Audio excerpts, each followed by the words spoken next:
Hi, I'm Chris. Hi, I'm Robert. And we're the Film Flamers. Your favorite horror podcast with a little glitter tossed in. Happy New Year, everybody. It's year one. Unless you're counting the number of years in President Trump's term. In that case, we're starting year 3. But we're not here to discuss that nightmare. We're here to discuss a completely different one. That's right, little Andy or Jenny. Pregnancy. We're talking about Rosemary's Baby. But before we do that, we need to take a minute and say a special thank you to all of our listeners because recently we just hit the 1,000 download mark. And as a tiny new fledgling podcast, those numbers are far more outstanding than what we could have imagined at this point. And we need to say a special thank you to everybody who listens to us and supports us on social media. We'd also like to thank our Patreon supporters. We've actually got more hours and bonus content now than we have hours of content on our normal podcast feed. Yeah, and we're going to continue to put that out. We put out like 4 to 5 bonus episodes every month on Patreon, and they range anywhere from like 5 minutes to 45 minutes. Like they're full-length episodes sometimes. Yeah, we did a pretty extensive hot take last month on The Haunting of Hill House. We've done all of our sequel ideas for all the movies that we cover. We do entrails of a scene where we discuss some of our favorite or most formative scenes from our horror past. Yeah, we sort of break down a scene and tell you why we think it's scary or tense, or why we think it has, earned its way into the pantheon of horror. We also give our Brightest Flame Award. We've given it to actor, actress, director, and now composer. And there's more to come, guys, so head over to Patreon and check that out. You can get all of our bonus content for as little as $2, and if you're really looking forward to upcoming episodes or top 10s, you can get early access to that for $5. And stay tuned at the end of the episode where we tell you everything else that's coming out in January and beyond. But enough of that. Let's get into Rosemary's Baby.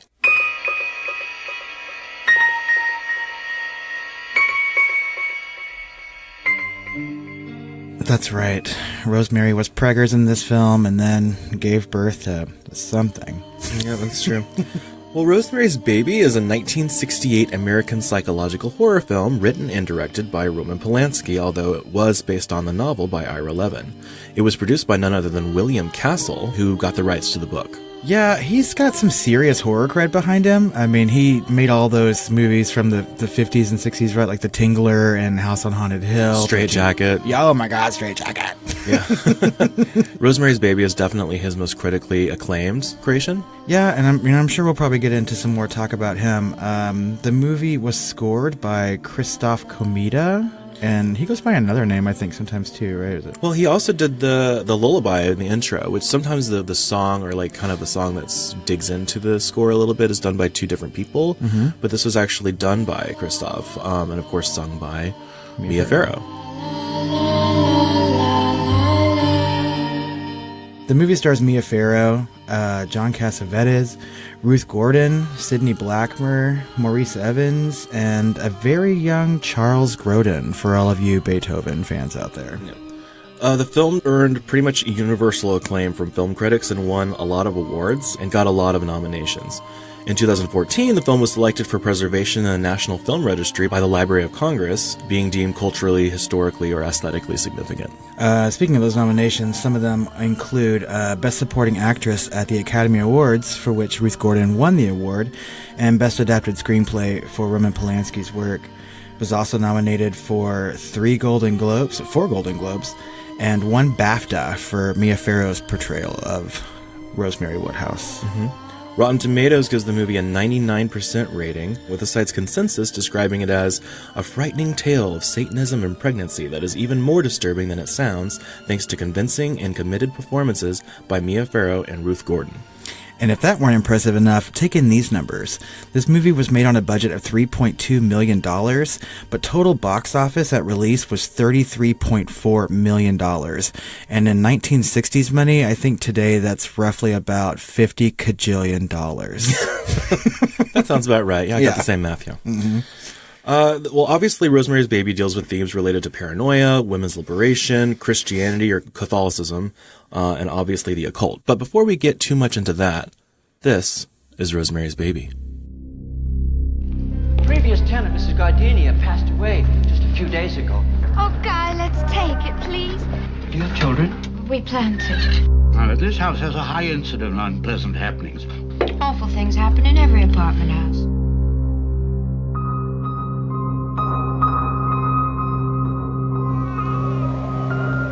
Paramount Pictures presents Mia Farrow in a William Castle production, Rosemary's Baby, co-starring John Cassavetes, Ruth Gordon, Sidney Blackmer, Morris Evans, and Ralph Bellamy, written for the screen and directed by Roman Polanski, from the best-selling novel by Ira Levin, suggested for mature audiences.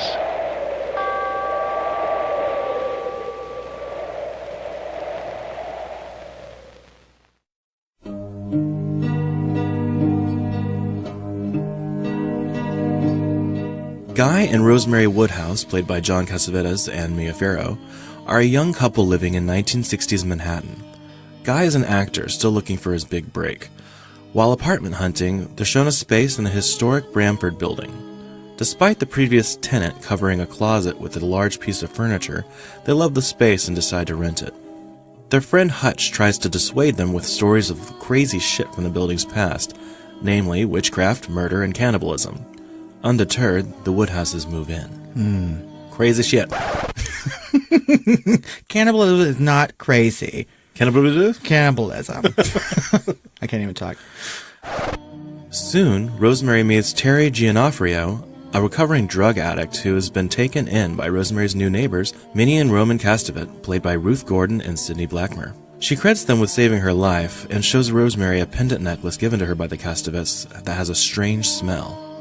Returning home one night, Rosemary and Guy learn that Terry has thrown herself from the Cassavetes' 7th floor window and has died.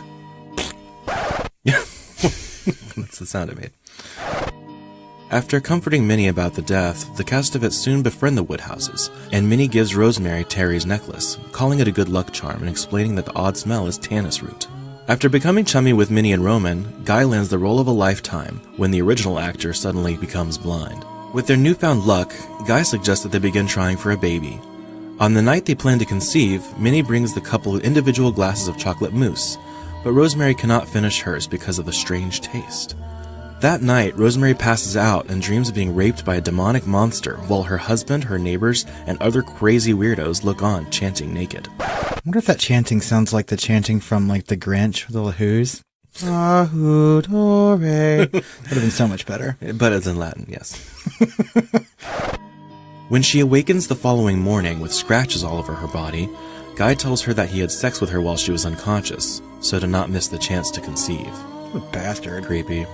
Rosemary soon learns that she's pregnant and due in June.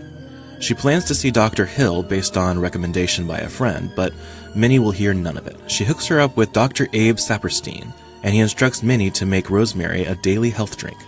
The first 3 months of the pregnancy are terrible for Rosemary. She experiences abdominal pain, loses a lot of weight, grows pale, and has odd cravings for raw meat and chicken liver. Who doesn't love chicken liver? I mean, really. With some fava beans and a nice Chianti. She's pregnant. Rosemary's friend Hutch is appalled by her appearance and decides to do some research into the tannis root ingredient of Rosemary's drink. But before he can tell Rosemary any information, he falls into a coma. After a swinging party with their younger friends, Rosemary demands to see Dr. Hill again, which makes Guy angry, but the pain suddenly subsides. A few months later, Rosemary's friend Hutch dies, but not before instructing his friend Grace to give Rosemary a book on witchcraft and a cryptic message. The name is an anagram. Because apparently his coma caused him to not be very helpful. That's right. So he's just been laying there this whole time rearranging letters. With the help of her trusty Scrabble set, Rosemary deduces that Roman Cassavetes is really Stephen Mercado, the son of a former Branford resident accused of being a Satanist. She slowly begins to suspect that her neighbors and her doctor are part of a cult, and that Guy is helping them to get their baby in exchange for helping his career. Becoming very disturbed, Rosemary flees and tells her previous doctor about the supposed plot. He assumes that she's delusional and calls her husband and doctor to get her. When Rosemary goes into labor, she's sedated by Dr. Saperstein, and when she awakes, she's told that she had given birth to a stillborn child. This she refuses to believe.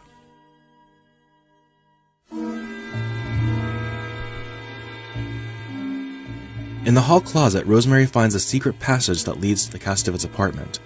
Inside, she hears a baby cry, and finds a congregation made up of the building's tenants and Dr. Saperstein, all admiring her new baby, whom they have named Adrian. When she's horrified by the baby's appearance, she's told that the child has its father's eyes. It's revealed that the baby's father is not Guy, but actually the devil himself. After Rosemary hears and understands this, her husband Guy attempts to comfort her, but she spits in his face. That's a great sound effect. Why didn't she spit in his face when he raped her while she was asleep? Oh. Roman encourages Rosemary to be a mother to the child, and Minnie tells her that she should be honored that Satan chose her to be the mother. While seemingly reluctant, Rosemary begins to rock the child's evil-looking cradle with a small smile on her face. La la la la la la la la. Yeah. So, today the film is widely regarded as the classic. We already went over all of its accolades and awards and nominations.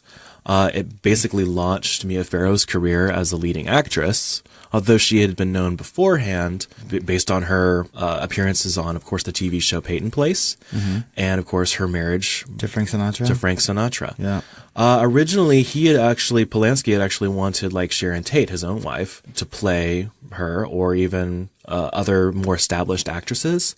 But in the end, he agreed to hire Mia Farrow because she had a more waif-like appearance, and they could make her look a little bit more sick as she had lost the weight and was, getting very ill from the pregnancy. Well, is this some sort of like backhanded compliment? Like, yeah, we're going to hire you because we think we can make you look really fucking sick.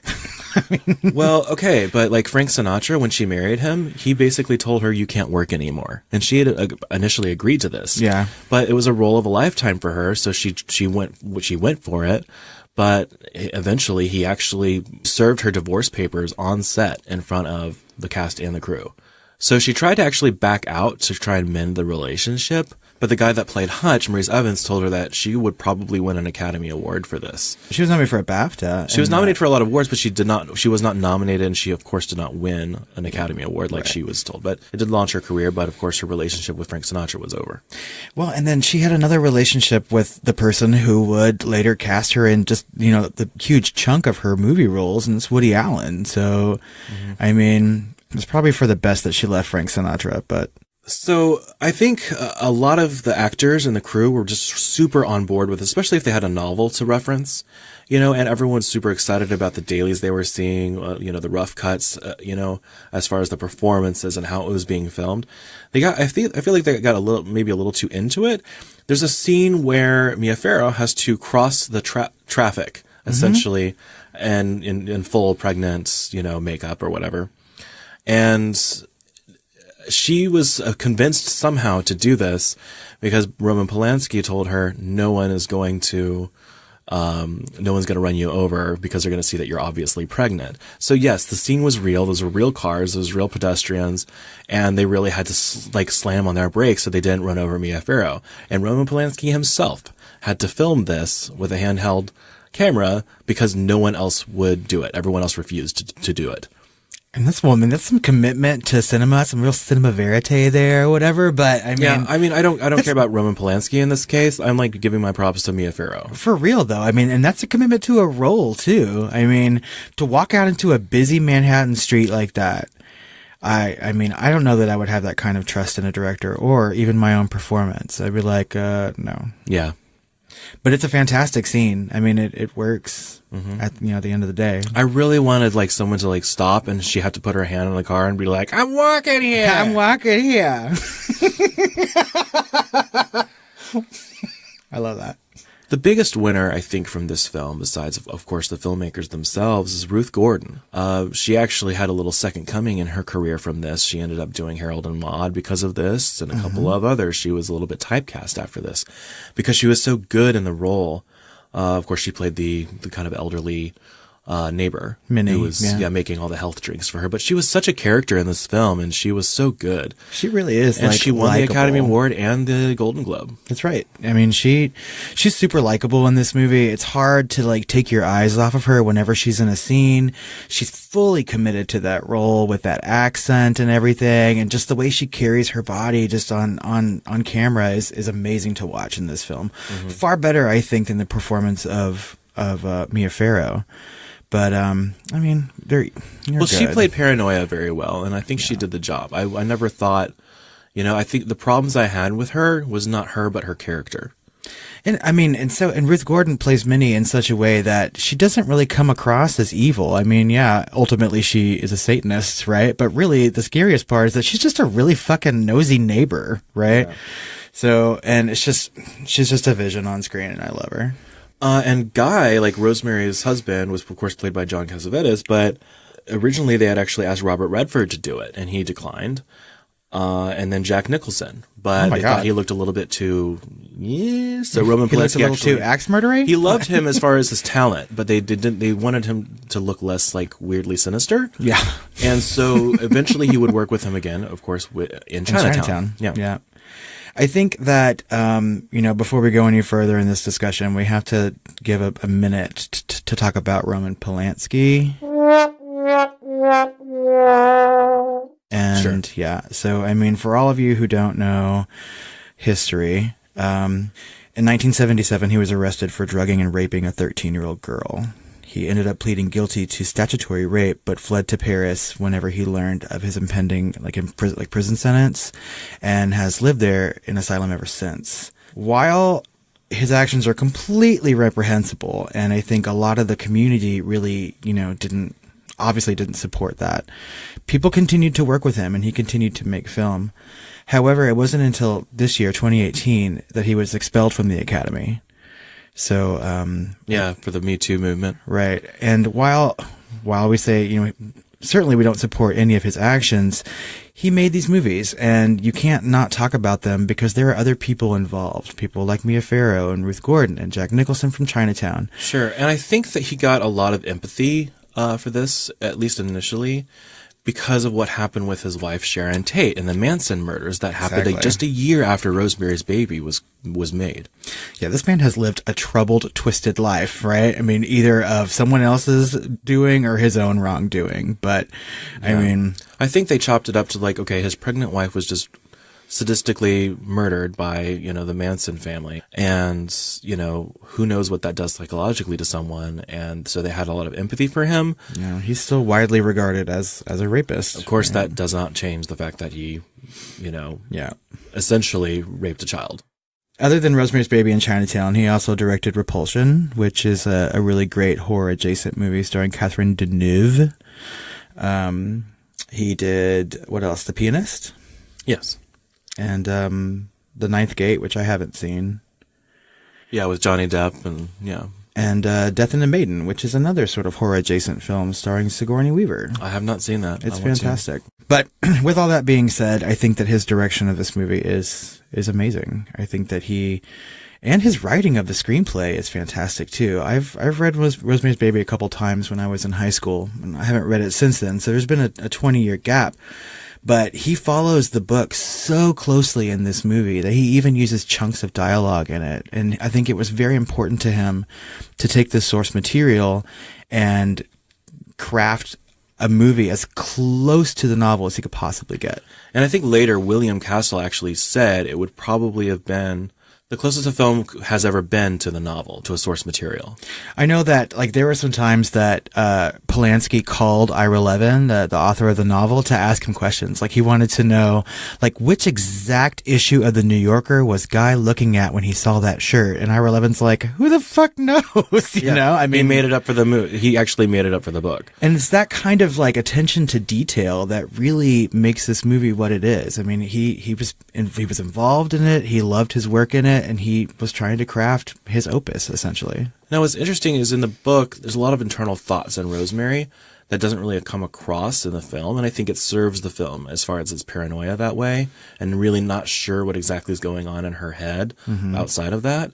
Because in the book, she's actually actively thinking about killing her husband and everything to escape and everything. But in the movie, that never really comes across at all. Well, and Ira Levin he's a fantastic horror novelist. If anyone hasn't read his books, aside from Rosemary's Baby, he wrote A Kiss Before Dying, which is like really early crime noir thriller, and The Stepford Wives, which is a lot of his famous. stuff is conspiracy based, and he actually wrote a sequel to Rosemary's Baby, which he apparently loved Mia Farrow's performance so much that he dedicated it to her. Yeah, that was his last book before he died. Mm-hmm. He also did what I consider to be a really underrated book and movie, and that's Sliver with Slither? No, Sliver with Sharon Stone. So I was so excited. He has a lot of like feminist themes in his work, and I'm sure we'll touch on that here in a little bit.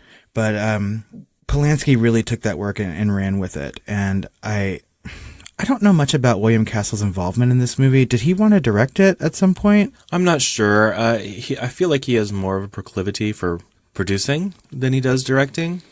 Well, he directed those schlocky, 1950s movies, and I think that maybe he had a partnership with like Roger Corman and stuff like that. So you'll see like John Waters, like he idolizes William Castle, and of course William Castle is known for a lot of his movies that he either directed or produced to have a lot of kind of gimmicks in like the theater when he's showing them and everything. So he is famous in his own right. And this is a really probably not a good example of the gimmicky kind of stuff that he was doing or the B movies that he was doing.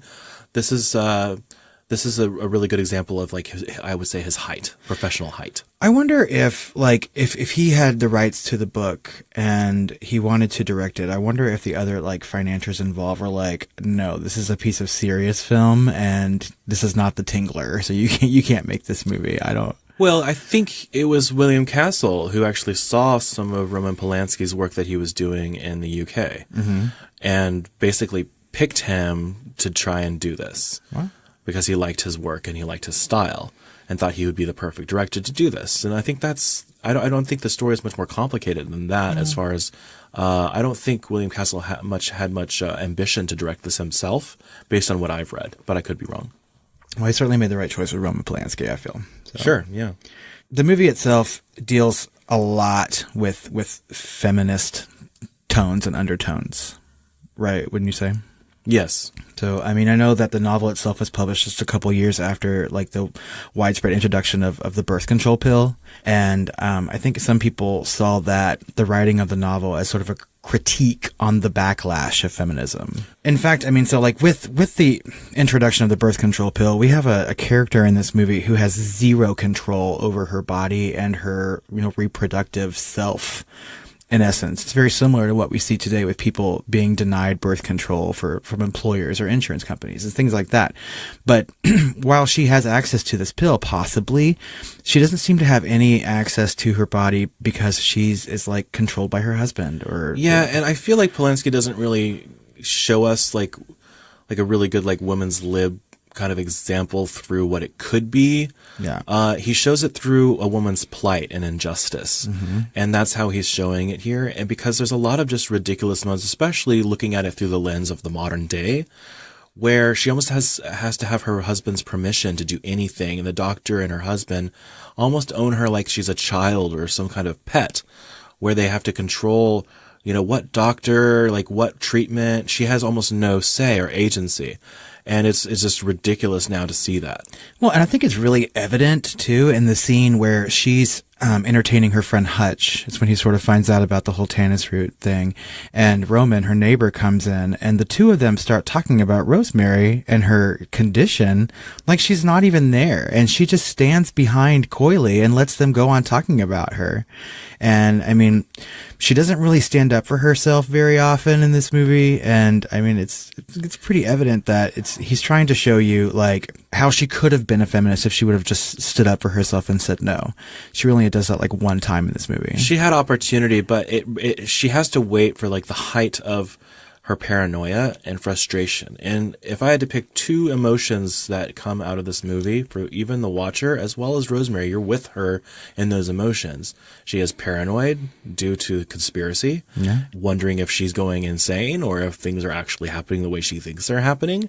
And then there's all that frustration with her lack of agency, and she does not quite know what to do, what kind of wiggle room she has and the choices that she has in her life. And so she has to kind of eventually just flex her muscles and just go for it. And ultimately she fails because the system fails her. Yet again, she goes to her previous doctor, whom she had trusted. And her doctor is not part of this cult, and he's not part of the conspiracy, but he's part of the larger conspiracy of the patriarchy. Oh my God, that is so well put. I cannot. The larger conspiracy. I love that. I mean, I can't. I'm trying to think of other examples in the movie. I know that, like, I read somewhere that when she gets that witchcraft book from Hutch, and her husband takes it away, and I think, like, you see him put it on a really high shelf where it's hard for her to reach, but he puts it right on top of a book about Kinsey's sexual studies. So how more in your face could it have been? Yeah. Let's talk about that rape scene for a second. There is, of course, we know, and as you heard in the synopsis, or if you've seen the film, they're trying to have a baby, and she is essentially drugged. She is slipped a Mickey by the neighbors. And the chocolate mouse.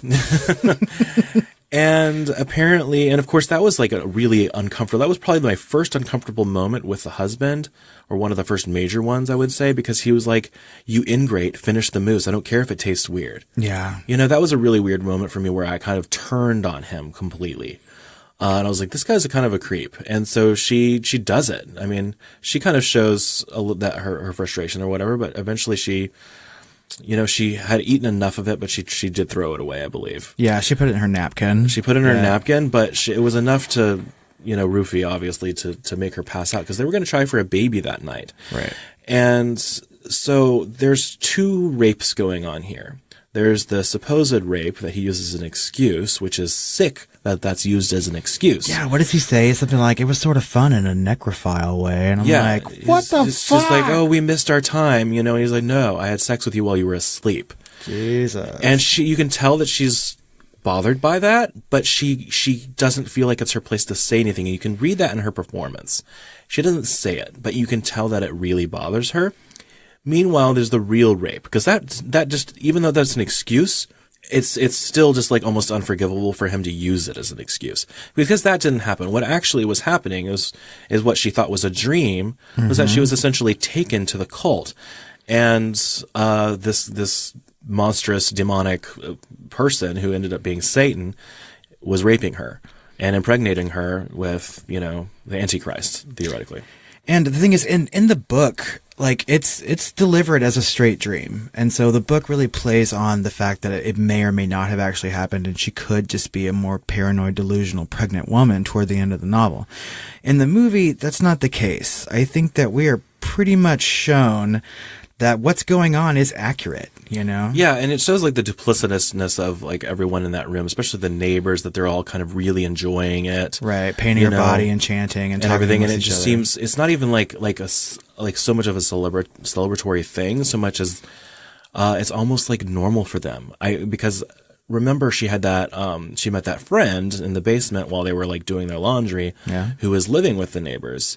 And of course, it's alluded that they tried to do the same thing to her, and that she just wasn't going along with it. And so they ended up basically killing her or compelling her to commit suicide. Well, and I think that we have to believe that they did try to impregnate her, because one of their first early nights when they're living in that apartment, they can hear the chanting through the wall. And that's when she has her first little dream sequence. Yeah. Right? In a recent interview, Mia Farrow said that the actor playing the devil, Clay Tanner, was completely naked during the rape scene. Dressed up in the demonic makeup and the vertical contact lenses.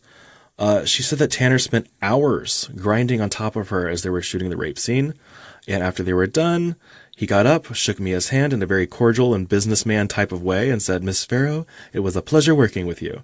And Mia shook his hand back and said, "Thank you." And then she says he was a very lovely man.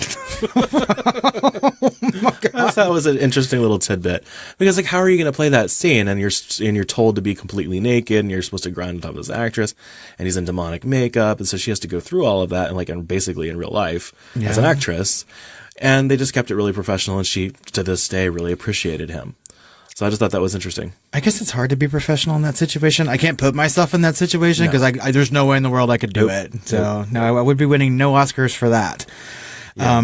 I love this dream sequence so much, I think, because it goes in and out of what reality is and what her dream is.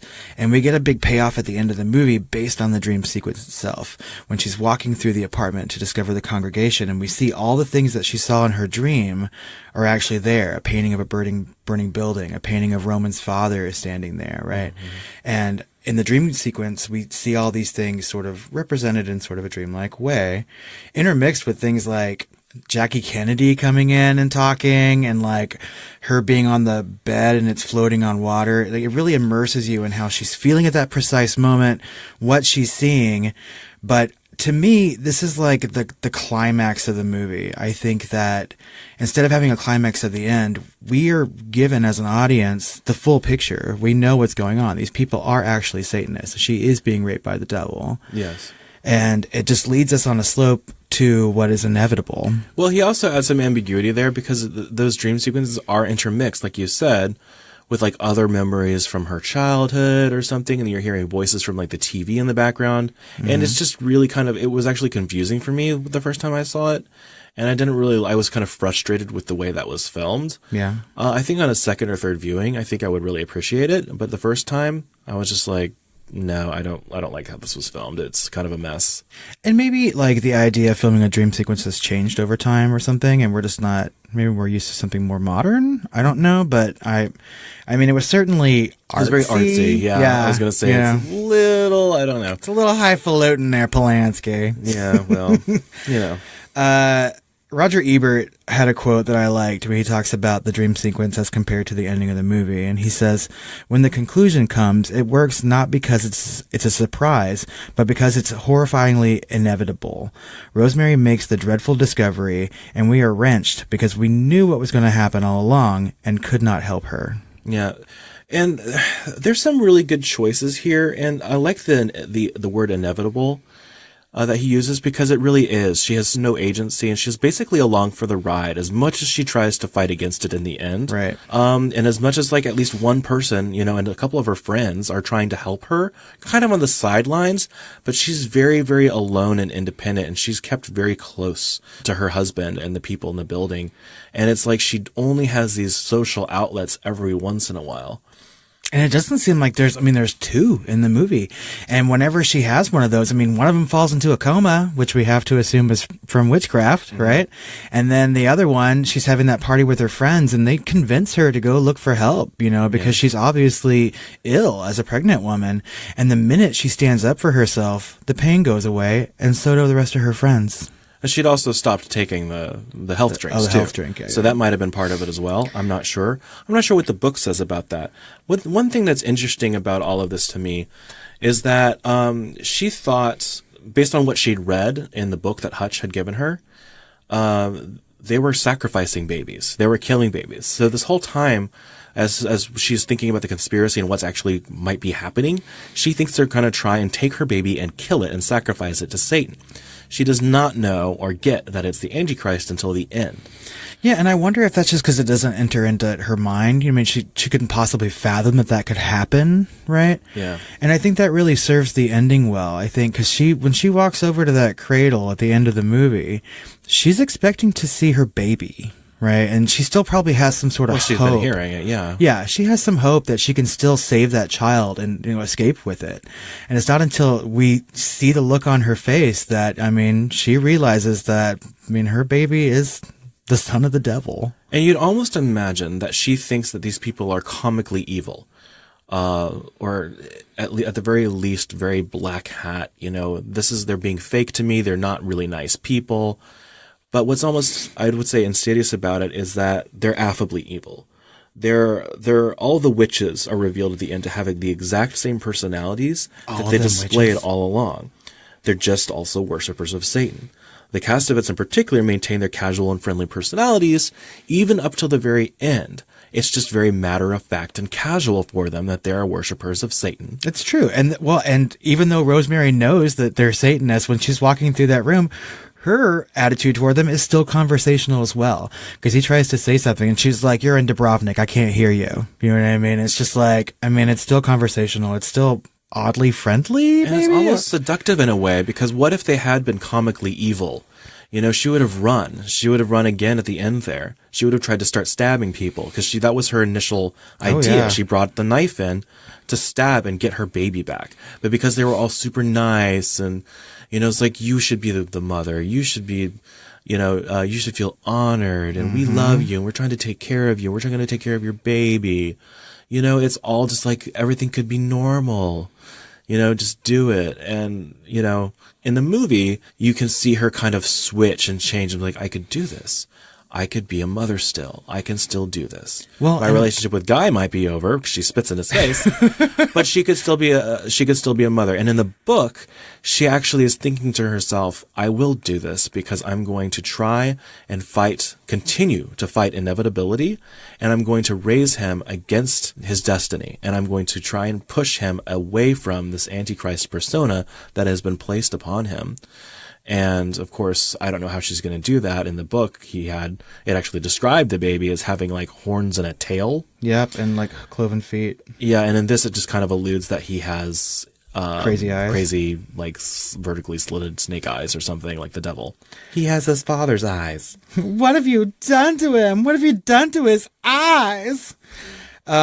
You used the word seductive, and I like that too. And I think that's what these people have to do, I guess, as Satanists, because they obviously seduce Guy enough to, get him what he wants in exchange for his wife. And they're doing the same thing to her at the end. I mean, it's like flattery upon flattery, and isn't that what Satan's supposed to do biblically, right? Yeah. So, I mean, they're using what they know, and eventually it serves their means in the end. That's basically essentially what happened in this film. Is she's been tempted at the end here, kind of by accident, because they were trying to keep her away from the baby. She finds the baby. They weren't originally planning on having her be the mother. No. It was Roman, her neighbor, who obviously actually cares about her in this weird, twisted way, is saying, no, the baby needs a real mother. He needs his real mother, and if she's willing to do it, let's let him do it. Well, and the fact that we're sitting here talking about possible sympathy toward a Satanist who was complicit in the rape of a woman, right, just shows like how incredibly seductive that kind of offer can actually be from the right mouth. Well, of course, they don't view it as rape. They view it as like, would you say that Mary was raped by God? Oh, no, I guess I wouldn't. Right? Yeah. That's their view. Mm-hmm. That she was blessed, that she is honored, that she was chosen. That's their view. They don't view that she was raped at all. No. So it really depends on your point of view. Yeah. I mean, that's completely true and totally valid. I love that.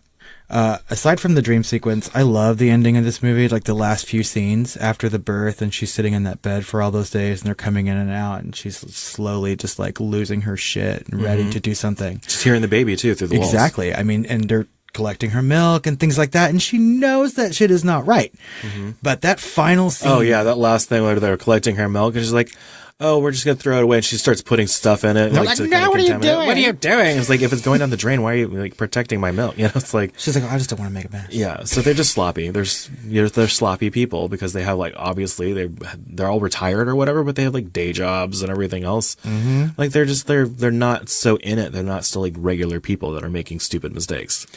I just love that walk down the hallway that she does, where she's holding that knife like out from her chest, like storming down the hallway. Just like the cinematography, the music, all of it works in that one part to make like just this amazing moment in cinema history. It's just fantastic. Yeah. Ultimately, in this film, the bad guy wins, and that's not a trope that we see very often, but it's done very effectively here because it's kind of a soft landing. You expect it basically the entire film, or at least starting at halfway, depending on how much you know about the film beforehand. But you basically know that it's inevitable, that it's going to happen. And they do win. They win everything they wanted and more. And in the end of the day, it's, the main casualty is Rosemary's agency and just a complete inability to choose or make choices for herself or her baby. And that's the horror story here. That's the tragedy here. Everything else is window dressing. And that's very true. There was a sequel made to this movie in the 70s called Look What Happened to Rosemary's Baby, or Look What's Happened to Rosemary's Baby. They should have said Whatever Happened to Baby Baby Rosemary or something. It's just too many different titles being thrown together there. I just think it's nice that it stars Patty Duke as Rosemary. So well, she was actually originally was going to be cast as Rosemary. Right. She was one of those actors. Jane Fonda was even up for the role, but she had to do Barbarella. Oh, I'm so glad she did Barbarella. My God, I love that movie. I've never seen it, but I know enough about it that I really want to. It's I so know good. It's like some sort of allegory. It's supposed to be like really sex positive and, it's supposed to be goofy and everything. So this is another one of those movies too, where the location sort of becomes a character, right? We see that often. We were just talking about Hill House on Patreon. And even places in Suspiria sort of, have that quality. But the Bramford itself really does become like a character in this movie. Or even the city, Manhattan. And of course, there's a trope for anything where like New York becomes a character, whether it's a horror movie or not. It's called Big Applesauce. Love it. The Bramford in this novel and the movie was based off the Dakota Building, which is an actual building in New York City, which looks fantastic on the outside, but has, a creepy factor to it. Because later on, this is where John Lennon was shot, right? And so when I was living in New York, we used to walk by the Dakota sometimes, and I'd be like, oh, Rosemary's Baby. And then people were like, no, this is the John Lennon building. I'm like, well, we just have different ideas. It's okay. Yeah. Let's talk a little bit about the legacy of this film. I think it was one of the I want to say it was one of the first films that kind of brought like the cult and Satanism and all of that stuff into film and started that whole paranoia that we saw in the 70s and 80s. Well, yeah, and there were also starting to be small sects of cults and things like that popping up all over the place around this time. I mean, we have the development of the Manson family for sure, and shortly after this, there's what the hell was that guy who made everyone drink the Kool-Aid? You know what I mean? Oh, yeah. So, I mean, like, it was starting to become very prevalent. But yeah, there wasn't, up until this point, we have a lot of movies about, like, classic monsters and ghosts and things like that. Yeah, and it wasn't until this kind of string of movies through the 60s, 70s, and 80s where we start seeing films where we see actual, like, real-world, quote-unquote, curses surrounding these franchises, like The Omen and The Exorcist and Poltergeist. William Castle was so convinced that there was a Rosemary's Baby curse because of course, the Sharon Tate murders from the Manson killings. He had like a urinary tract infection that wouldn't go away. Various other maladies and illnesses he suffered during the period for evidence of that. And of course, he was so scared that the devil was out to get him for producing these kind of movies and bringing Satan. He was getting letters from people blaming him for bringing Satan back into American film and things like that. That he was so scared the devil was out to get him that he actually remained in seclusion for several years. He went all Howard Hughes style or something. Yeah. Oh my God. Well, I mean, and some of that could have just been the ramblings of a slowly more delusional man or something. Well, he also, if anyone at the time, had horror on the brain. If anyone, yeah. Straight Jacket. Such a good movie too. I think, as far as like legacy of this film goes, like we said, we talked about some of the movies that came before it, even that William Castle produced. And while we look back on them fondly, now at the time, I think people just really thought of it as like schlock horror. And I know that, in this day, we throw the term elevated horror around all the time, right? And I think this is sort of just like the precursor to that sort of like term, right? I think this is one of the first movies that we could actually say is a well-respected, critically acclaimed, elevated horror film. Agreed. Nominated for lots of awards, and people just really took it in a way that it wasn't just like marketed to young children on a Saturday matinee, So it really brought about a total change, not in just horror filmmaking, but in filmmaking in general. Yeah. And if you look at Polanski's work after this and things like Chinatown, which eventually won Best Picture, he really learned a lot from this set and ran with it. And I think that it was probably copied and studied, and it still remains really famous. You might have heard our episode on Annabelle, and I feel like obviously a major call out in Annabelle in its structure and its characters and the themes is, of course, calling out to Rosemary's Baby. Yeah, the entire movie itself, really. The main characters of the film are named after the main actors, Mia and John. Isn't their last name Woodhouse in that movie, too? I'm not Mia sure. Woodhouse? Maybe. It's possible. Yeah, I think so. But, and we see it parodied. Of course, like anything from, like, Simpsons to Roseanne is parodied Rosemary's Baby. That's right. And I think it really has garnered a lot of respect in the community to where it is looked at as kind of an example of what paranoia outside of Hitchcock can be achieved in horror filmmaking. It's very true. And you know that you've reached some sort of like pop culture zeitgeist when even people who've never seen the movie know exactly what it's about and how it ends, you know, and I mean, that's just a level of respect that doesn't happen all the time. At the end of the day, it's definitely earned its place in movie history and fame for its achievements in filmmaking and paranoia and, you know, women's rights and all of that. And I think it's justified. I wonder if the sales of Scrabble sets like skyrocketed after this and how long the line at Vidal Sassoon was. I mean, many people owe a debt of gratitude to Rosemary's Baby. In a lot of different ways. Yeah, Milton Bradley for sure. Mm-hmm. Well, I think we have a couple questions, Chris. Is this a horror movie? Nah. No, not at all. Not even horror adjacent. It's just straight up high drama. Mm-hmm. This is definitely a horror film, ladies and gentlemen. Only 2 people died and they were both off camera.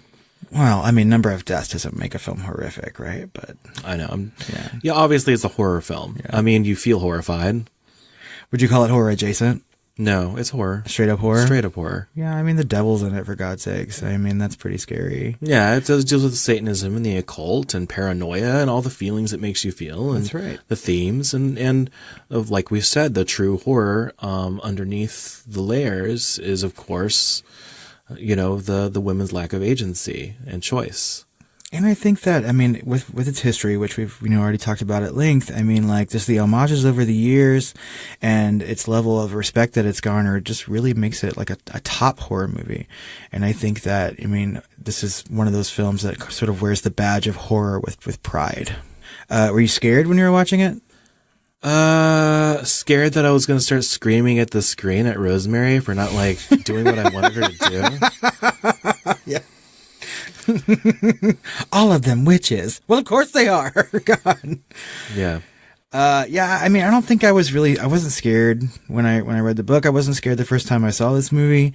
I was more compelled, I think is a better word. Like the story really pushes me forward and I like it. People call it a slow burn, and it is, you know, and you have to have patience to watch this movie. This movie is slow, and I was frustrated with it, and the more I talk about it, the more I like it. But when I initially saw it, I was just like, this is a little overwrought. And seeing it through a modern lens makes you even just be that much more frustrated with her lack of agency. And you're just like, come on, just leave, just go, just run, you know, leave, go. You don't tell anyone, just go to your friends or something. Just do something. And she just felt so boxed in a very real way she was. And at the end of the day, you have to feel empathy for her.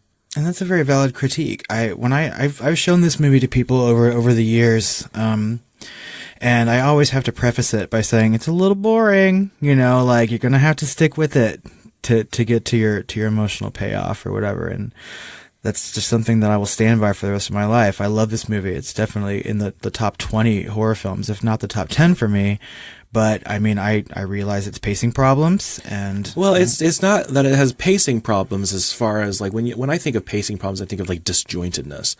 It's fairly consistent.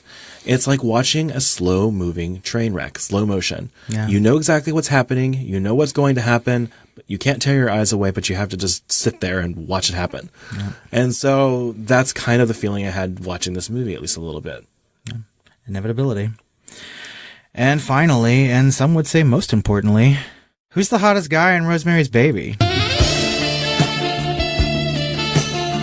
Definitely her, like, previous doctor. Charles Grodin? Yeah. Yeah, he's pretty hot. I mean, like, if you look at him now in, like, those Beethoven movies, you wouldn't say so. But when you see him on screen, like, oh my God, it's a young Charles Grodin. I would have to go with her husband, though, John Cassavetes. Okay. I just didn't think he was, no. Yeah. I mean, you have to look past the rapist persona of him and just at the physical qualities of his body. We're finally given a movie where we have more male characters. It doesn't happen very often in things that we talk about. And, I mean... They're still a bit thin on the ground as far as anything, you know. Maybe Dr. Shand, that guy who's always playing the recorder in the chanting sessions. I mean, who knows? Well, I think that just about wraps up Rosemary's Baby, everybody. We're going to lull it to sleep. Continue the conversation with us on social media. Tell us what you think about Rosemary's Baby, or its subsequent sequel? And remake. Oh my god, that terrible TV remake. We didn't even talk about the remake. It's not. It's a terrible TV remake. Just avoid it at all costs. Continue the conversation on social media with us. Tell us what you think about Rosemary's Baby or even this episode. You can find us on Facebook and Twitter at The Film Flamers. And you can email us at tiredqueens@filmflamers.com. That's right. And hey guys, if you really like our content, you like this episode or any others, go ahead and give us a rating and a review on iTunes. That would really help us out and give us some feedback. That's right. If you need a little bit more space for comments or you have suggestions about the show, just shoot us that email. If you really like our work as it is, click that 5-star rating and leave us just a short review. It really brightens our dreary days every time we see something like that. Yeah. We want you to join us later on this month when we do our top favorite horror movie scores. That's right. This one's going to be an epic top 10 list. Yes, I am putting all of my heart and my soul into it, and I am slowly whittling down from 2,000 possible contenders to 200 to I think I've got it down to about 100 now. I have started actually crafting my 10, so I'm just about there. I give myself another week and I'm ready to go. But that'll be coming in the middle of January. And in February, we want you to join us when we cover some horror romance. Fatal Attraction. That's right. We will not be ignored, Dan. And join us on Patreon where we're covering some sequel ideas for Rosemary's Baby. We're going to be giving our Brightest Flame Award to Best Makeup Effects. We'll have some more of those entrails of a scene to talk about. And some more hot takes. I think we're going to do Anna the Apocalypse too. Yeah. Finally. We missed it in December, but we're gonna catch it and give it to you in January. Well, Chris, I think that just about does it for us today. Happy New Year, everybody. And until next time, sweet dreams.